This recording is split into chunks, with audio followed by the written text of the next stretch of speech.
안녕하세요. 다들 안녕하시죠? 오늘 이 영상의 썸네일을 보고 들어오신 분들이라면 아마 각자의 분야에서 치열하게 고민하고 계실 전문직 종사자 분들일 겁니다. 저는 오늘 여러분께 조금 특별한 제안을 드리려 합니다. 바로 국민통합 전문가 챌린지입니다. 이재명 대통령님이 말하는 국민주권 시대라는 거대한 흐름 속에 우리 사회의 허리인 전문가들이 왜 통합의 가치를 말해야 하는지 각자의 전문성을 담아 목소리를 내달라는 요청입니다. 그 시작으로 사회복지사인 제가 먼저 운을 떼보려 합니다. 물론 제가 전국의 모든 사회복지사를 대변할 수는 없겠죠. 그저 한 개인의 시선으로 우리가 왜 서로를 이해하지 못하는지, 그리고 왜 다시 하나가 되어야 하는지 이야기해보겠습니다. 먼저 우리는 왜 이토록 서로의 이념을 이해하지 못할까요? 저는 그 중심에 박정희란 이름이 남긴 거대한 잔흔이 있다고 생각합니다. 70대, 60대인 저희 부모님 세대에게 그 이름은 고마움입니다.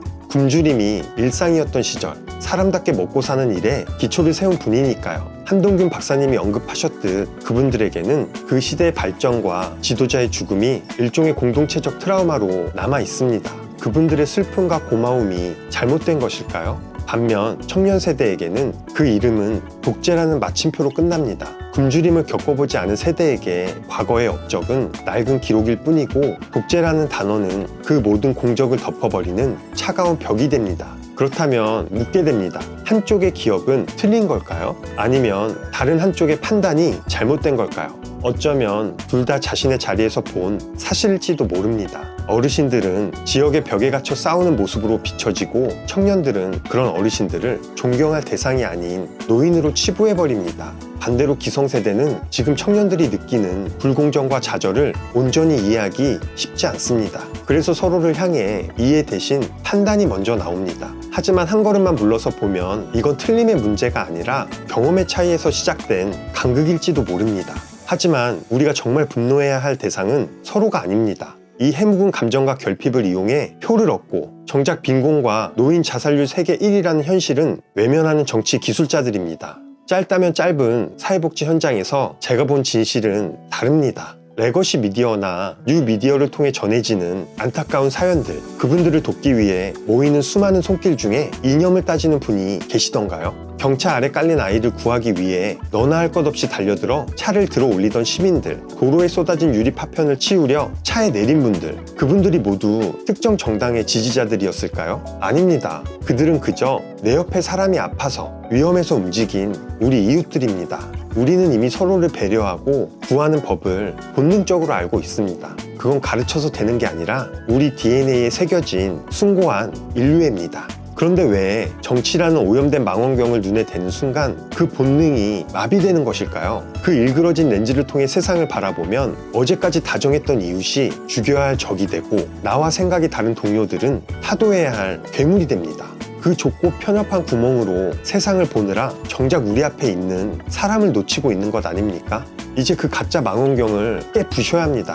여러분이 물에 빠져 허우적댈 때 차가운 물속으로 망설임 없이 손을 뻗어줄 사람은 저 멀리 여의도 단상에서 호령하는 정치인이 아닙니다. 지금 이 순간 여러분 옆에서 고단한 숨을 내쉬며 지하철 손잡이를 잡고 있는 바로 그 이름 모를 시민입니다. 우리를 지켜주는 것은 이념의 깃발이 아니라 내 옆 사람의 온기입니다. 우리가 진짜 분노해야 할 대상은 내 옆의 이웃이 아니라 우리 사이에 끊임없이 증오의 벽을 세우는 그들, 정치 기술자들입니다. 뉴 이재명 현상에 대해서 음식점에 많이 비유를 하시더라고요. 그래서 저도 음식에 비유해보려 합니다. 저는 국민통합이 일종의 공존의 식탁 같아야 한다고 생각합니다. 축제를 준비할 때 모두의 입맛을 맞추기는 사실 불가능합니다. 하지만 설문조사를 통해 가장 많은 이가 원하는, 예를 들어 피자를 메뉴로 정하되 외부 음식 환영이라는 문구를 덧붙인다면 어떨까요? 피자를 못 먹는 이들이 가져온 치킨, 떡볶이, 족발이 식탁에 오르고 서로의 음식을 조금씩 나눠 먹는 풍경,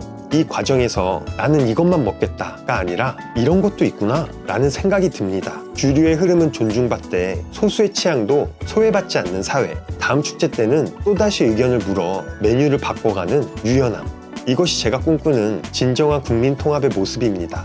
이제는 판사, 검사, 언론인만이 정치를 독점하는 시대는 지났습니다. 지식의 권위는 이미 무너지고 있습니다. 왜냐하면 우리 곁에는 방대한 데이터를 학습하고 우리에게 친절하게 답해주는 AI라는 친구가 있기 때문입니다. 이제 지식보다 중요한 것은 공감이고 법조문보다 진실한 것은 현장의 숨소리입니다.